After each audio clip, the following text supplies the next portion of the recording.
Welcome to Sukna Latif. Like and share the video. Your opinions and suggestions are precious.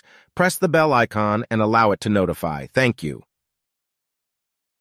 अल्लाह पाक ने शहद की मक्खी की बारी में दरज झील आयती करीमा में इरशाद फरमाया है,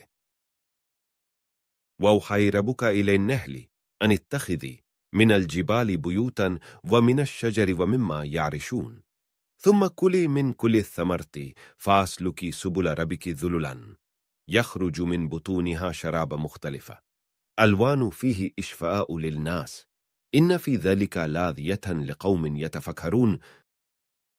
नीज आपकी परवरदिगार ने शहद की मक्खी की तरफ वही की पहाड़ों में, दरख्तों में और अंगूर वगैरह के बेल में अपना घर छत्ता बना, फिर हर किस्म के फल से उसका रस चूस और अपनी परवरदिगार की हमवार करदा राहों पर चलती रह।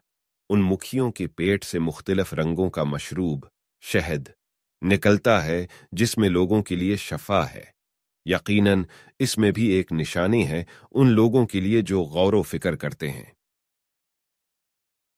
इस आयत में अल्लाह पाक ने लफ्ज कुली फरमाया है जिसकी माने हैं तू खा, और ये सीगा अम्र वाहिद मुअन्नस हादिर का है, जिससे साफ जाहिर है कि कुरान शहद को इकट्ठा करने वाली मक्खियों की जिन्स मुअन्नस बयान करता है, और इस बात का इल्म जदीद तहकीकात के बाद ही इंसान को हो सका है, जो कुरान के मिन जानिब अल्लाह होने की एक और वाज़ह दलील है।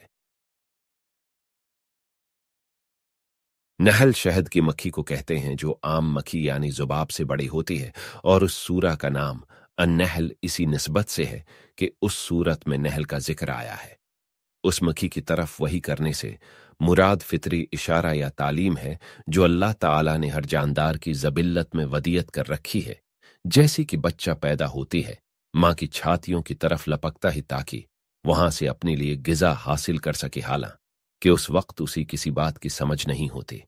ये उसी फितरी वही का असर है कि वो अपने लिए ऐसा छत्ता या अपना घर बनाती है जिससे देख कर इंसान हैरान रह जाता है, और ऐसा मालूम होता है कि किसी माहिर इंजीनियर ने उसकी डिजाइनिंग की है।